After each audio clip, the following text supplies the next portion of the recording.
नमस्कार। आगे का श्लोक है 7वां। अग्राह्य शाश्वतः कृष्णो लोहिताक्ष प्रतर्दना प्रभूत स्त्रीकुब्धाम पवित्रम मंगलम परम। अग्राह्य शाश्वतः कृष्णो लोहिताक्ष प्रतर्दना प्रभूत स्त्रीकुब्धाम पवित्रम मंगलम परम। तो अग्राह्य, इसको ग्रहण नहीं किया जा सकता। अब आपको द्वंद्व दिखेगा कि सब तो वही है, पर उसको ग्रहण कैसे करोगे जो ग्रहण से भी परे है, जिसको ग्रहण नहीं कर सकते, अर्थात जिसको अपने इंद्रियों से जिसका अनुभव नहीं कर सकते, अपने इंद्रियों से जिसका ग्रहण नहीं कर सकते। जब भगवान श्री कृष्ण ने अर्जुन के समय विराट विश्व रूप लिया, तो अर्जुन त्राहिमाम करने लगा हाथ जोकर, वह भक्त, वह सखा अर्जुन, कि भगवान अपने रूप को समेट लो, क्योंकि वो ग्रहण नहीं कर सकता था। हे प्रभु, अपने रूप समेट लो, मैं डर रहा हूं। और जब उसने भगवान ने विकराल रूप लिया कौरवों की सभा में, तो ग्रहणशील आंखें तो वो परम भक्त भीष्म की ही थी, विदुर की ही थी। ग्रहणशीलता होनी चाहिए। मिट्टी के घड़े में पानी नहीं, कच्ची मिट्टी के घड़े में पानी नहीं रखे जा सकते जब तक कि घड़ा पक न जाए। भक्त और ज्ञान, भक्त का घड़ा पक जाता है तब परमात्मा उसको ग्रहण होते हैं। हमें और आपको कहां ग्रहण होंगे, क्योंकि हम तो अभी कच्चे घड़े। तो अग्राह्य, जिसको ग्रहण इंद्रियों से आप ग्रहण नहीं कर सकते। शाश्वतः, जो शाश्वत है, जो सभी कालों में एक रूप रहता है, शाश्वत कहा गया। सनातन शाश्वत है, लेकिन उसके शास्त्रों को ये कहते हैं मिलावट करेंगे। आपको इसलिए सनातन में बार बार कहता हूं, क्योंकि सनातन मिटता नहीं। व्यक्तियों द्वारा चलाए हुए पंथ तो मिट जाते हैं। उस पंथ की विकृति छोटे छोटे बच्चों का गला काटता है। उस पंथ में इतनी विकृतियां, क्योंकि जो मनुष्य द्वारा चलाया हुआ पंथ है वो तो विकृतियों का घर होगा, क्योंकि वो नश्वर मनुष्य कोई पंथ चला रहा है, वो नश्वर पंथ है। वो चाहे आप ब्राह्मिक हो, चाहे यहाँ के जितने भी हो, तरह तरह के यहाँ के भी जो चले धर्म के नाम पर, एक नश्वर मनुष्य द्वारा चलाया हुआ धर्म कैसे धर्म हो सकता है? वो पंथ हो सकता है? एक रास्ता लकीर खींच सकते हो आप, वो सागर कैसे बनेगा? शाश्वत तो वो है जो परमात्मा द्वारा वो चलाया हुआ धर्म है। तो इसलिए वो शाश्वत है, वह हर काल में एक रूप रहता है, जो है कभी भी निर्विकार नहीं होता, अपरिवर्तनशील है, इसलिए वो शाश्वत है। और कृष्ण, कृष्ण यानी आकर्षण। भगवान कृष्ण का नाम श्याम वर्ण वाले आकर्षक व्यक्तित्व, कितने सुंदर होंगे कन्हैया।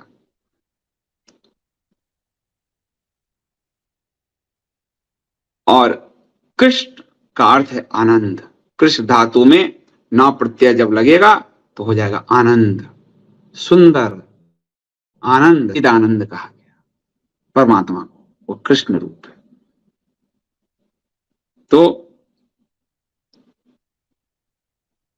तो भगवान कृष्ण जो है वही परमात्मा है, और वही आनंद है, वही परम सत्ता है, वही सुंदरता है, इसलिए वो कृष्ण है। कृष्ण का मतलब है सभी को अपनी ओर आकर्षित करने वाला। जो उनके बाल गोपाल से लेकर और चक्रधारी कृष्ण पर जो मोहित हो जाए वही कृष्ण है। जितने भक्तों को वो मोहित कर लेता है, पूरी उस समय सोचिए पूरी मानव जाति उन पर मोहित होगी, कितने सुंदर होंगे वो। इसलिए वो कृष्ण है। लोहिताक्ष, लाल नेत्रों वाला, रक्त रंजित नेत्र। क्रोध, जब मानवता पे कोई संकट आती है तो, और क्रोध सबसे ज्यादा पहले प्रकट किस पे होता है? आंख में होता है। किसी की क्रोध का प्रथम प्रकटीकरण क्या है, और प्रेम का भी प्रथम प्रकटीकरण क्या है? नेत्र। नेत्र ही हमारे पूरे व्यक्तित्व का आधार होता है। तो जब लोहिताक्ष प्रतर्दना, लोहित के समान लाल नेत्रों वाले, यानी अपने भक्तों की रक्षा के लिए कन्हैया किसी भी स्तर तक जा सकते हैं। रक्त रंजित नेत्रों वाले दुष्टों को देखते ही ईश्वर का जो धर्म का अवतार है वो, और यहां कहा जाता है शांति लाइए, विश्व में शांति की स्थापना करेंगे। वो जो गले काट रहे हैं उससे हम शांति की अपील करेंगे या प्रभु की तरह लोहिताक्ष उसको हम वहीं जलाकर भस्म करेंगे। लाल नेत्रों वाले कन्हैया लोहिताक्षा प्रतर्दना यानी प्रलय काल में प्राणियों का संहार करने वाले आ गए शिव। एक ही नाम में सब है। प्रतर्दना यानी वह रुद्र जो प्रलय काल में प्राणियों का संहार करता है। प्रभूत स्त्री कुब्धाम, प्रभूत यानी ज्ञान ऐश्वर्य गुण से संपन्न, हर तरह सदा पूर्ण प्रभूत यानी परिपूर्ण, परिपूर्ण रूप में प्रकट होने वाला जो सदा से पूर्ण है। पूर्णमिदम जो पूर्ण है उसके एक अंश से सृष्टि चलती है, वो पूर्ण है। उसके समुद्र के पानी से 2 लोटे जल निकालने से समुद्र के जल नहीं कम होते। कन्हैया उस परम विष्णु से इतने अवतार होने पर भी वैकुंठ में वो विष्णु है, ऐसे ही है, वो परिपूर्ण है। त्रिकुब्धामा वह तीनों लोकों का एकमात्र आश्रय है। यह जो त्रिकुब्धाम है ऊपर नीचे में, ये तीनों जो रूप हैं, देवलोक, भूलोक, पाताल लोक, उनका एकमात्र आश्रय है, धाम है। पृथ्वी लोक, पाताल लोक, देवलोक, और यदि वेदांत कहें उपनिषद तो जागृत अवस्था, स्वप्न अवस्था, सुषुप्ति अवस्था, तो तीनों अवस्थाओं का अधिष्ठान वही है, आश्रय वही है। पवित्रम वह जो हृदय को पवित्रता प्रदान करता है, पवित्रम वह जो हृदय को पवित्रता प्रदान करता है। मंगलम परम वह जो मंगल यानी मंगलमय स्वरूप है, जिसका परम मंगल स्वरूप है, वो सुख देने वाला, आनंद देने वाला और आपके कल्याणकारी, इसलिए परम मंगलम परम। 8वां श्लोक है ईशाना प्राणदा प्राणो ज्येष्ठा श्रेष्ठा प्रजापति हिरण्य गर्भो भूगर्भो माधवो मधुसूदन, यानी ईशाना सर्वभूतों के नियंता, 5 भूतों का नियंत्रक, और वह जो असीम है, जो परमेश्वर है। ईशाना प्राणदा वो जो सबको प्राण, प्राणदा प्राण देता है, वह जो जिसके कारण सारे जीवित हैं, धड़कते हैं, प्राणी, प्राणी में वही है, वो सबको प्राण देता है। प्राणा जो आपको जीवित रखे हुए है, वह जो प्राण है वह स्वयं है, वो प्राण भी देता है और वो प्राण भी वो स्वयं है। अब गंगोत्री गंगा देती है तो गंगा भी दे रही है और गंगा भी वही है। इसी तरह प्राण देने वाला भी वही है और प्राण भी वही है। तो प्राणदा प्राणा आपको ज्येष्ठा श्रेष्ठा प्रजापति, ज्येष्ठा उससे बड़ा कोई नहीं, वो सबसे बड़ा है, वह असीम है, वो सारे ब्रह्मांड उसके अंदर है, वही सारा ब्रह्मांड है, तो वो ज्येष्ठ है। श्रेष्ठा उससे श्रेष्ठ कोई नहीं है, उससे यशस्वी कोई नहीं है, इसलिए सबसे उत्कृष्ट है, वो परम श्रेष्ठ है। प्रजापति वह सभी प्रजाओं का मालिक वही है, सभी प्राणियों जीव जंतु सबका प्रभु वही है, पति वही है, प्रजा का पति वही है और सारी प्रजा उसकी ही संतान है।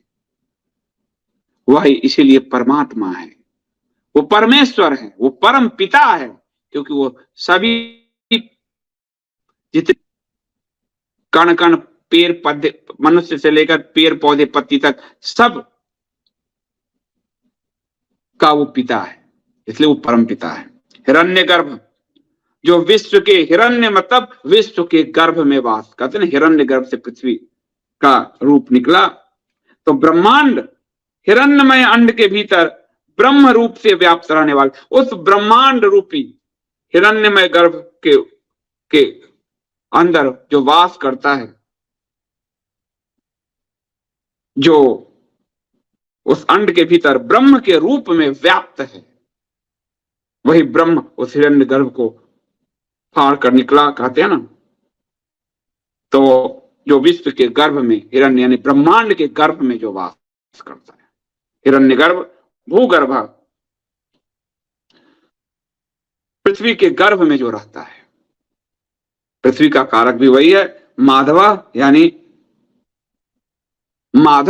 यानी लक्ष्मीपति, और लक्ष्मी पति को माधव क्यों कहा गया? लक्ष्मी यानी माया, विष्णु मायती।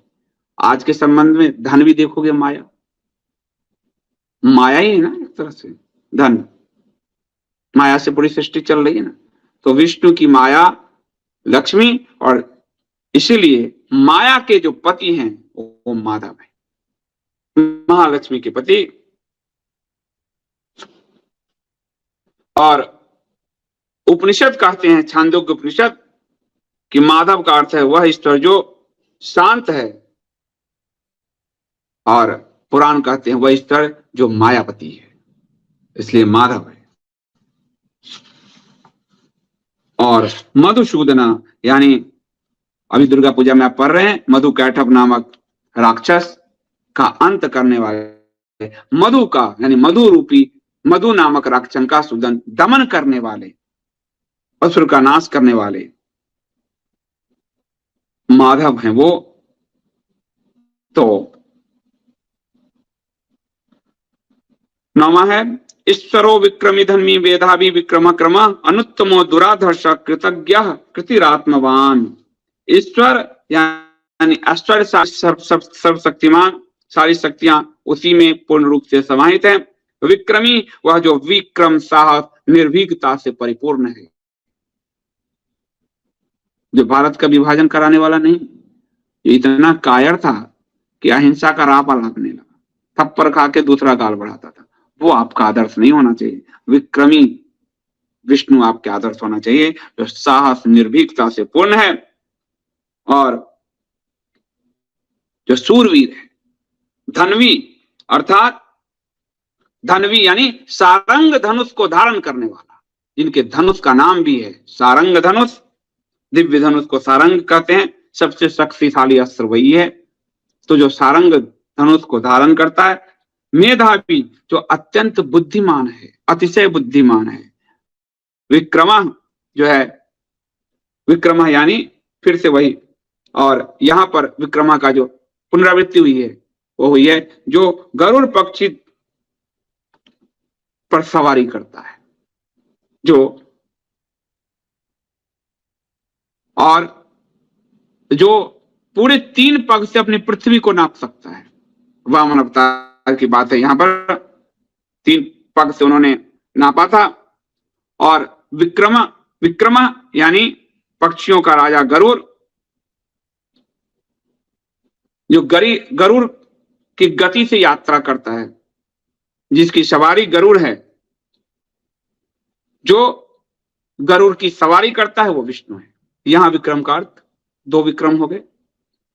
और क्रम जो सर्वव्यापक कर्म है,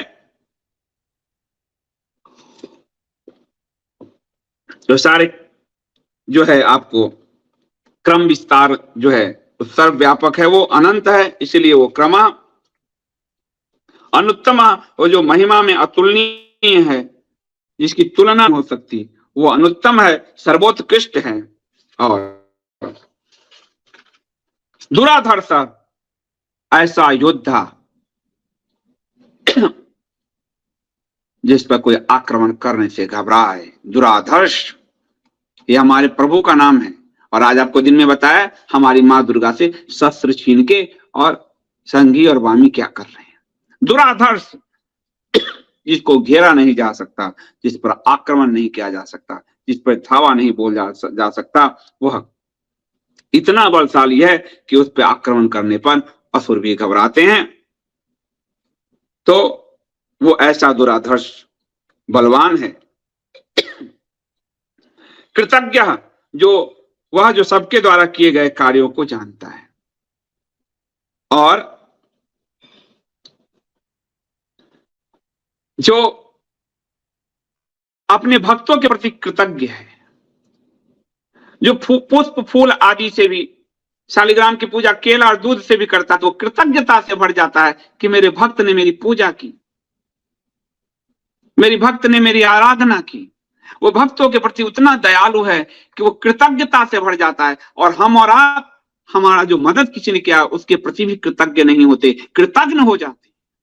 कृतज्ञ यानी आपको धोखा देने वाला, कृतज्ञ यानी अनुगत, बिल्कुल। तो वो कृतज्ञ है। थोड़ी सी भी आप भक्ति करोगे, थोड़ा सा भी हरि नाम लोगे, वो आपके प्रति प्रेम से भर जाएगा। वो भक्तों के हृदय की निष्कपटता के प्रति कृतज्ञ है, वो भक्तों की निष्ठा के प्रति कृतज्ञ है, वो भक्तों की वत्सलता के प्रति कृतज्ञ है। और वो इतना कृतज्ञ है कि भगवान विदुर के यहाँ साग खाने चले गए अर्जुन दुर्योधन के 56 भोज छोड़कर, और वो कृतज्ञता से भर गए उस साग को खाकर। वो इतना कृतज्ञ है। बस भक्त का हृदय होना चाहिए, भक्त का भाव होना चाहिए। कृति कृति यानी वह जो सभी गतियों में स्वयं गतिशीलता है, सभी गतियों में गतिशीलता लाने वाला, वह जो भी कार्य है उसका परिणाम भी वही है। वह सभी कर्मों का फलदाता है, इसलिए वो कृति है। हम कहते हैं हमारी कृति ये है, हमने पुरस्कार जीता, हमारी कृति ये है, हमने देखना किया, हमारी कृति ये है। तो वो कृति जो है वो फल देने वाला वो है आपके कर्मों के अनुसार, इसलिए वो कृति है। और आत्मवान वह जो सभी प्राणियों की आत्मा है, हर प्राणी की आत्मा, हर जीव जंतु की आत्मा वही है। तो कृतिरात्मवान तो अपनी ही महिमा में वह स्थित है। सभी की आत्मा, सभी प्राणियों की आत्मा वही है। अगला है 10वां श्लोक। सुरेश शरणम शर्म विश्वरेता प्रजाभव अह संवत्सरो व्याल प्रत्यय सर्व दर्शन। सुरेशा यानी देवताओं का स्वामी है। अब देखा नहीं आपने, एक पार्टी का अध्यक्ष अपने नेता के लिए कर रहा है, अब वो नरों के नहीं सुरों के भी इंद्र है। अहंकार देखा नहीं आपने? सुरेंद्र सिर्फ एक हैं, सुरेश सिर्फ एक हैं, वह विष्णु, और कोई नहीं, परम विष्णु। तो देवताओं के भी जो ईश हैं सुरेश, शरणम जो सबको शरण में लेते हैं, दीन दुखियों के आश्रय दाता हैं, सबको अपना शरणागत बनाते हैं। जो भी भक्ति भाव से उनके पास जाए उनको वो शरण देते हैं, इसलिए वो शरणम है। और शर्म वह जो स्वयं असीम आनंद है। शरणम शर्म विश्वरेता प्रजाभव वह जो असीम आनंद का तट है, सच्चिदानंद सत्यम शिवम सुंदरम रूप है, वही शर्म। विश्वरेता यानी विश्व का कारण, रेत यानी वीर्य, जिसके वीर्य से विश्व की उत्पत्ति हुई, यानी जो विश्व का सृजन करने वाला है, सृजन करता है। विश्वरेता जो विश्व का कारण है। प्रजाभव जो सारी प्रजाओं को उत्पन्न करता है। प्रजाभव अह संवत्सर अह वह जो प्रकाश स्वरूप है, वो जीवन का एकमात्र प्रकाश है, उसकी में ध्यान लगाइए, वही प्रकाश स्वरूप है। संवत्सर वह जो स्वयं वर्ष है, जो स्वयं समय का स्वामी है, वह जो ईश्वर है, जो समय की धारणा जो है, जिससे समय उत्पन्न हुआ है, जो कालों का भी काल महाकाल है। संवत्सरा हम कहते हैं ना, ये संवत्सर विक्रम संवत्सर आया, ये संवत्सर आया, कहते हैं ना समय को लेकर। तो जो काल रूप है, जो काल रूप से स्थित है, जो समय का स्वामी है। व्यालः वह जो व्याल का अर्थ है सर्प, और जो सर्प के समान ग्रहण करने में ना जिसको जैसे सर्प होता है, उसको आप गर्म करेंगे तो काट खाएगा। तो वह जो भक्तिभाव इसमें नहीं, जो दुष्ट है, दुष्टात्मा है, उसके लिए वो व्याल के समान है, उसकी पकड़ में वो नहीं आ सकता, उसे वो दंडता है, यानी उसके कर्मों पर वो दंड देता है, इसलिए वो व्याल है। हमारे प्रभु को आप देख रहे हो, दंड देने वाला, दंडितादम।